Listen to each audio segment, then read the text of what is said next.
Students, आज की video में हम गाउस के नियम की उत्पत्ति कूलाम के नियम से किस प्रकार से की जा सकती है उसके बारे में पढ़ेंगे। तो कूलाम के नियम से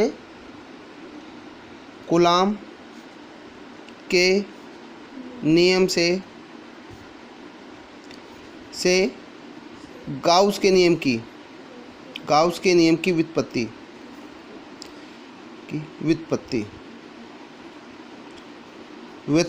या उत्पत्ति। तो देखिए, सर्वप्रथम गाउस के नियम के लिए कैसा पृष्ठ की कल्पना करते हैं? बंद पृष्ठ के लिए बंद पृष्ठ की कल्पना करते हैं। तो सर्वप्रथम एक बंद पृष्ठ की कल्पना करते हैं। तो बंद पृष्ठ आपका इस तरह से है, ये राइट। इस तरह से कोई बंद पृष्ठ है, इसका केंद्र ये है, ठीक है, इसका केंद्र बिंदु ये है। तो इसका जो एरिया है वो एस एरिया है, ठीक है। पूरे बंद पृष्ठ का एरिया कितना है? एस है। तो इस पर हम एक अल्पांश की कंसिडर करते हैं। तो अल्पांश का जो एरिया है वो हम कंसिडर कर लेते हैं, वो इस तरह से है। अब ये अल्पांश का जो एरिया है वो एरिया क्या है? डी एस है, ठीक है। तो ये केंद्र से किस तरह से कौन बना रहा है? ये इस तरह से, ये रहा, राइट। ये अल्पांश है, इसका केंद्र बिंदु ये है। अब देखिए, इसका केंद्र बिंदु ये है। अब इससे क्या जा रही है? विद्युत क्षेत्र की रेखा इस तरह से जा रही है, विद्युत क्षेत्र की रेखा इस तरह से जा रही है। और इस अल्पांश का जो क्षेत्रफल है वो क्या है? डी एस है, डी एस सदिश है, राइट। डी एस सदिश है, जो कि इससे कितने एंगल बना रहा है? विद्युत क्षेत्र से थीटा कोण पर स्थित है, थीटा कोण पर स्थित है। और इस पर एक घनकोण है, ये क्या है? घनकोण डी ओम। ये इसका केंद्र बिंदु ओ है, राइट। तो जहाँ पर क्या है? इस बंद पृष्ठ के, ये क्या है? एक बंद पृष्ठ है, बंद पृष्ठ पर आवेश है प्लस क्यू, आवेश स्थित है, राइट। बंद पृष्ठ है, उस पर आवेश क्या है? प्लस क्यू है। अब देखिए, जो ये क्या है? घनकोण है, अल्पांश का घनकोण, अल्पांश का घनकोण, राइट। तो देखिए, तो चूंकि कूलाम के नियम से हम जानते हैं, कूलाम के नियम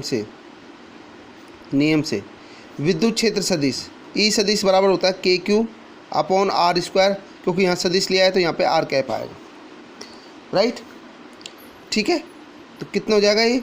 अब के की वैल्यू कितनी होती है? के की वैल्यू होती है 1/4 epsilon naught, 1/4 epsilon naught Q upon are square, are cap E सदिश, राइट।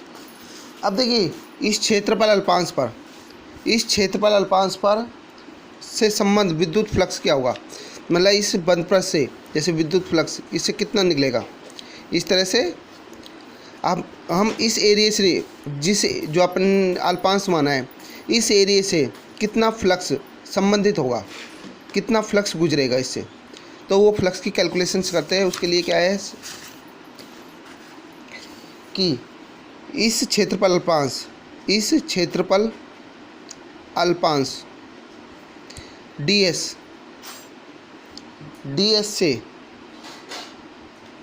से संबंध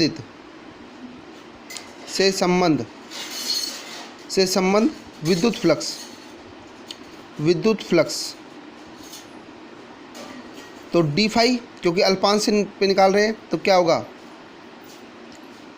ई सदिश डॉट डी एस सदिश, राइट। क्योंकि हम जानते हैं ए डॉट बी क्या होता है? A B cos theta, right. तो कितना हो जाएगा यहाँ पे? D phi E D S cos theta, right. अब यहाँ पर जो ई का मान था, ई का मान क्या था अपने पास? ई का मान था 1/4 epsilon naught Q upon are square, are cap, right. पर यहाँ पर हम क्या है, ये परिमाण है, तो परिमाण क्या है, इसका परिमाण लेंगे तो दोनों तरफ क्या होगा, आर कैप का भी परिमाण हो जाएगा। तो ई सदिश क्या हो जाएगा, ई सदिश हो जाएगा 1/4πε0 Q/r²। ठीक है ना, क्योंकि आर कैप का परिमाण क्या होता है, एकांक सदिश है, उसका परिमाण 1 होता है। ठीक है, तो परिमाण, तो यहाँ पर हम क्या रखेंगे, इसकी वैल्यू रखेंगे d5।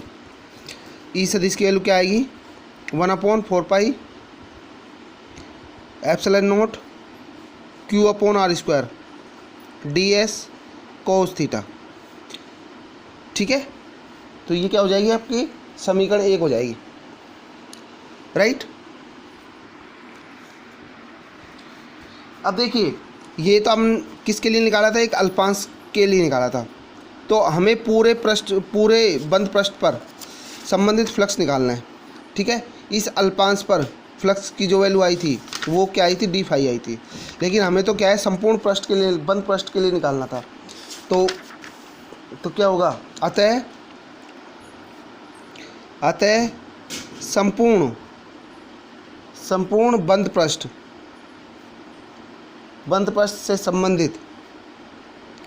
से संबंधित कुल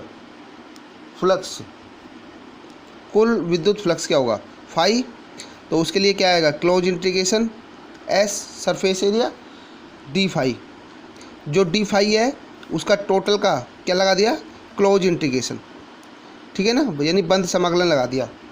अब क्या होगा इसमें, फाई, तो d5 की वैल्यू रखेंगे, कितना आएगा, close integration 1/4πε0 Q/r² ds cos theta. तो यहाँ से जो कॉमन है उसको, कॉमन को बाहर निकालेंगे सभी को, 1/4πε0, ठीक है, Q, और यहाँ जाएगा आपका ds cos theta upon r², ये क्लोज इंटीग्रेशन r²। तो Q/4πε0 को बाहर निकाल लिया है, राइट। ठीक है, अब देखिए यहाँ पर, अब ये चीज़ क्या है, घनकोण की परिभाषा से, घनकोण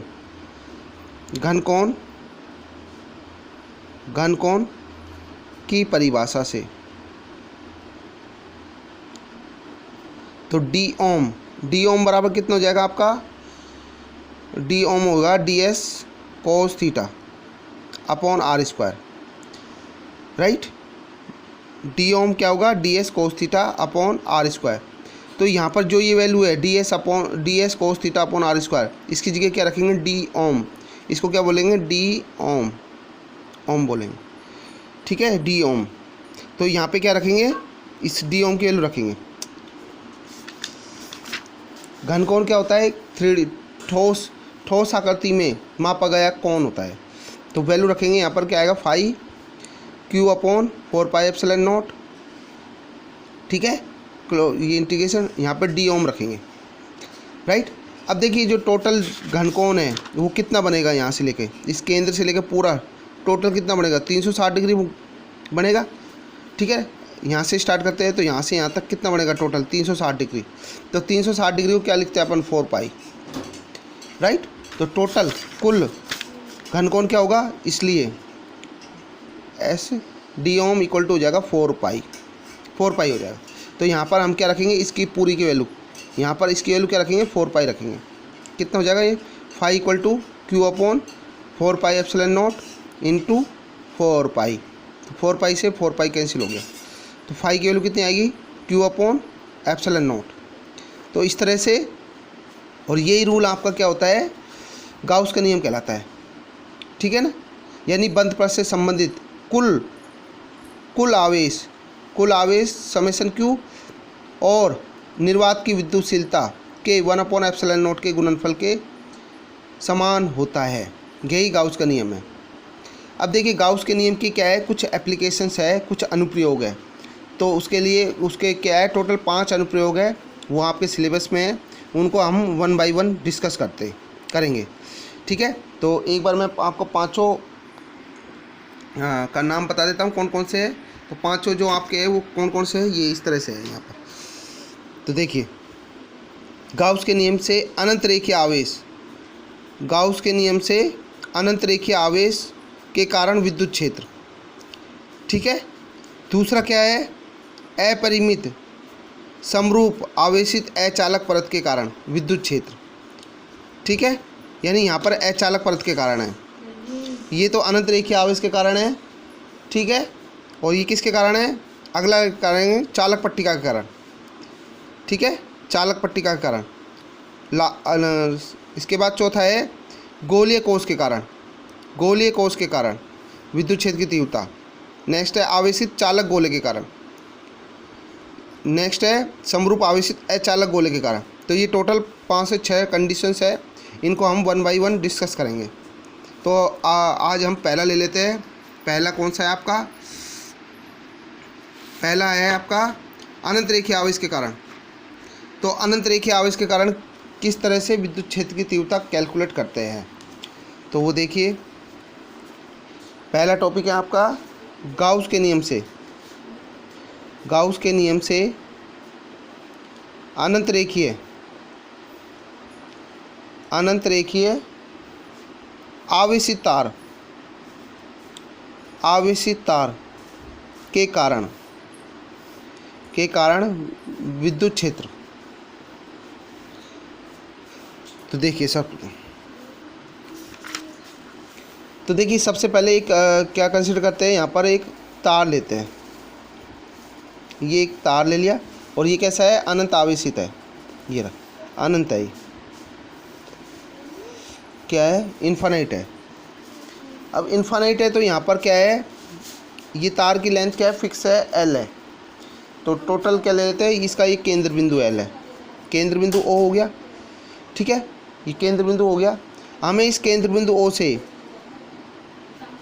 आर दूरी मान लेते हैं, यहाँ पर है आर दूरी पर क्या मान लेते हैं, विद्युत क्षेत्र की तीव्रता कैलकुलेट करनी है। ये बिंदु क्या है, पी बिंदु है, राइट। अब देखिए यहाँ पर एक अल्पांश कंसिडर कर लेते हैं। ये अल्पांश है आपका, अल्पांश है A1, ठीक है। यहाँ से यहाँ तक की दूरी मान लेते हैं L है, ये भी दूरी L है, और दूसरा अल्पांश मान लेते हैं यहाँ पर, ये अल्पांश है A2, ठीक है। तो यहाँ से यहाँ तक की दूरी भी कितनी ले लेते हैं, L। तो टोटल दूरी कितनी हो जाएगी, ये आपकी 2L हो जाएगी, डबल 2L, ठीक है। और इस अल्पांश ले रहे हैं, ठीक है। तो ये क्या है, अल्पांश, पहला अल्पांश है 1 ले लिया, ये दूसरा अल्पांश है। तो इस अल्पांश की दूरी कितनी होगी, DL हो जाएगी, DL अल्पांश, और इसकी भी DL हो जाएगी, राइट। अल्पांश की दूरी कितनी होगी, DL। अब देखिए इस अल्पांश के कारण, अब ये तार कैसा है आपका, आवेशित तार है, मान लेते हैं पॉजिटिव आवेशित तार है, ठीक है। इस पॉजिटिव आवेश तार के कारण इस बिंदु P पर इसका क्या योगदान रहेगा, ठीक है। तो किस तरह से, तो इस तार के कारण क्या होगा, ये पहले तार के कारण क्या होगा, इस तरह से। देखिए मैंने आपको बताया था प्लस क्यू आवेश के कारण विद्युत क्षेत्र की रेखा कैसे निकलती है, बाहर की ओर निकलती है, इस तरह से बाहर निकलती है, ठीक है। तो इसके कारण क्या होगा, विद्युत क्षेत्र की रेखा क्या होगी, बाहर की ओर। तो पहला है इस अल्पांश के कारण है, अल्पांश है तो इस कारण DE1 होगा, ये DE1, क्योंकि अल्पांश है DL, तो DL लेंथ के कारण क्या होगा, DE होगा, राइट। तो ये इसके साथ कितना बना रहा है, थीटा एंगल बना रहा है। इसी प्रकार इस अल्पांश के कारण क्या होगा, इस तरह से ये होगा, इस अल्पांश के कारण क्या होगा, DE2 हो गई, क्योंकि दूसरा अल्पांश है DL, ये क्या है, DL है। तो DL अल्पांश के कारण क्या होगा, विद्युत क्षेत्र की रेखा है बाहर की ओर होगी, तो ये भी कितना बना रही है, इसके साथ थीटा एंगल बना रही है। अब चूंकि हम जानते हैं कि शीर्षाभिमुख कोण कितना होता है, ये एंगल और ये एंगल, ये जितना एंगल यहाँ होगा उतना एंगल यहाँ होगा, ठीक है। तो दोनों क्या हो रहे हैं, 2 थीटा, तो यहाँ पे भी थीटा बनेगा, यहाँ पे भी थीटा बनेगा, राइट। तो जितना एंगल यहाँ बढ़ेगा उतना एंगल यहाँ बढ़ेगा, शीर्षाभिमुख वर्टिकल अपोजिट एंगल से, राइट। अब देखिए इसके घटक लेते हैं, दोनों के घटक, किसके घटक लेंगे, एक तो DE1 का घटक और एक DE2 का घटक। तो DE1 का घटक लेंगे तो कितना आएगा, इधर की तरफ तो आएगा DE1 cos थीटा, राइट, इधर की तरफ को। और इसका लंबवत घटक कौन सा होगा, इधर की तरफ होगा, राइट। कौन सा घटक होगा, ये DE1 sin थीटा होगा, राइट। इसी प्रकार DE2 का घटक लेंगे, ठीक है, कंपोनेंट लेंगे, तो वो कितना आएगा, DE2 cos थीटा होगा इधर की तरफ। और इसका लंबवत घटक क्या होगा, ये होगा, ये कितना होगा DE2 को sine theta, DE2 sine theta होगा, राइट। इस तरह से इसके घटकों का वियोजन कर लिया है। अब देखिए यहाँ पर इनका जो परिमाण होगा लगभग DE1 और DE2 का परिमाण सेम आएगा, वो हम आगे देखेंगे। दोनों का परिमाण सेम आएगा। अब ये दोनों का परिमाण अगर सेम है तो इनके जो क्षैतिज घटक है वो क्या है, एक ही दिशा में, दोनों की डायरेक्शन क्या है, एक ही दिशा में, एक ही दिशा में है, तो ये क्या होंगे, दोनों क्या होंगे, परस्पर जुड़ जाएंगे, ठीक है। दोनों क्या हो जाएंगे, परस्पर जुड़ जाते हैं। परंतु जो इनके लंबवत घटक है तो DE1 और DE2 दोनों का परिमाण सेम है, परंतु इनकी जो दिशा है, डायरेक्शंस है, वो क्या है, एक दूसरे के अपोजिट है। एक दूसरे का अपोजिट है तो क्या होगा, तो परिमाण में समान है परंतु दिशा एक दूसरे का अपोजिट है, तो ये क्या हो जाता है, एक दूसरे कैंसिल हो जाते हैं। तो जो मेन योगदान रहेगा वो किसका रहेगा, क्षैतिज घटक का रहेगा। ऊर्ध्वाधर घटक का कोई योगदान नहीं रहेगा, राइट। तो हम आगे जो पढ़ेंगे ना उसमें केवल यही घटक यूज करेंगे। कौन सा घटक यूज करेंगे, DE1 cos theta plus DE2 cos theta, ये दोनों घटक ही यूज करेंगे, दोनों घटक ही यूज करेंगे। DE1 साइन थीटा और DE2 साइन थीटा, दोनों घटक क्या है, एक दूसरे के विपरीत दिशा में है, एक दूसरे के विपरीत दिशा में है, एक दूसरे का क्या है, कैंसिल हो जाते हैं, राइट। तो देखिए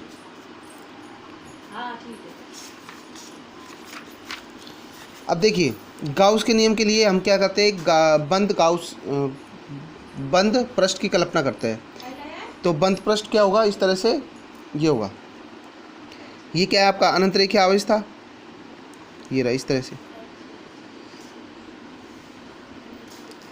राइट। तो देखो ये प्लस प्लस हो गया आपका, तो क्या होगा, एक इस तरह से एक पृष्ठ ले लेते हैं,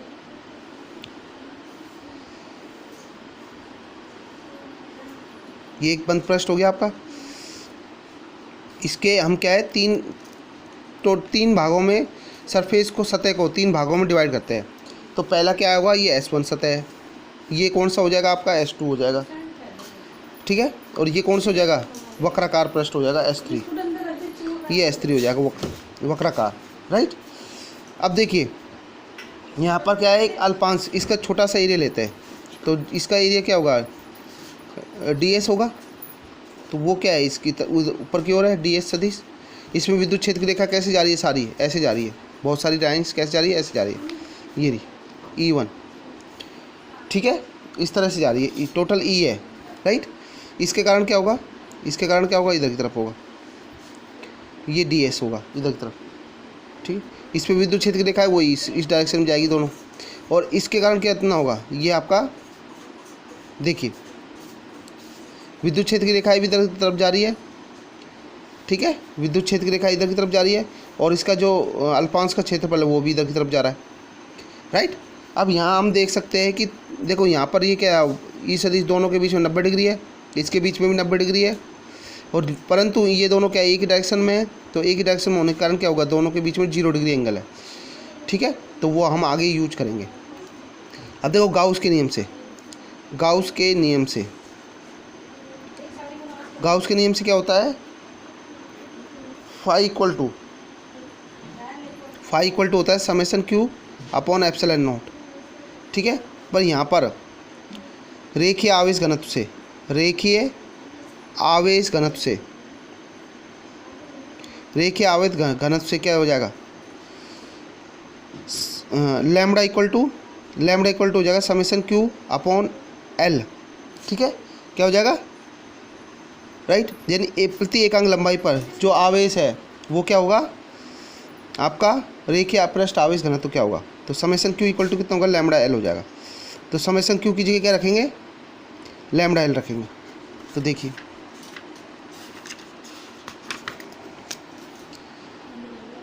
फाई इक्वल टू, तो समेशन Q की जगह क्या रखेंगे, lambda L upon epsilon not. और चूंकि फाई इक्वल टू होता है, फाई इक्वल टू होता है क्लोज इंटीग्रेशन एस ई सदिश डॉट डी एस सदिश, ठीक है। तो दोनों को क्या है, दोनों का मान क्या करेंगे, तुलना करेंगे, ये भी और ये भी दोनों फाई के बराबर है, दोनों फाई के बराबर, तो क्या करना हो जाएगा, क्लोज इंटीग्रेशन एस ई सदिश डॉट डी एस सदिश बराबर समय से lambda L upon epsilon not. तो कितना हो जाएगा, देखो अब देखो यहाँ पर जो सरफेस एरिया है वो कितने भागों में बांटा है हमने, 3 भागों में, S1 S2 S3। तो क्या हो जाएगा देखिए, तो यहाँ पे S1 ई सदिश डॉट डी एस सदिश, ठीक है, प्लस S2 ई सदिश डॉट डी एस सदिश प्लस S3 ई सदिश डॉट डी एस सदिश बराबर lambda L upon epsilon not. देखिए तो कितना हो जाएगा यहाँ पे, S1 ई डी एस, पहला देखिए, पहले इन दोनों के बीच में कितना एंगल, 90 डिग्री है, 90 डिग्री है, तो कितना हो, ई डी एस कोस 90 डिग्री, प्लस दूसरे में देखिए, दूसरे में भी 90 डिग्री आएगा, हाँ, ई डी एस कोस 90 डिग्री। थर्ड में देखिए, S3 में देखिए, S3 में और इसमें कितना एंगल बन रहा है, 0 डिग्री बन रहा है, दोनों एक डायरेक्शन में, तो कितना होगा ये S2 S3 E D S cos 0 degree बराबर lambda L upon epsilon not.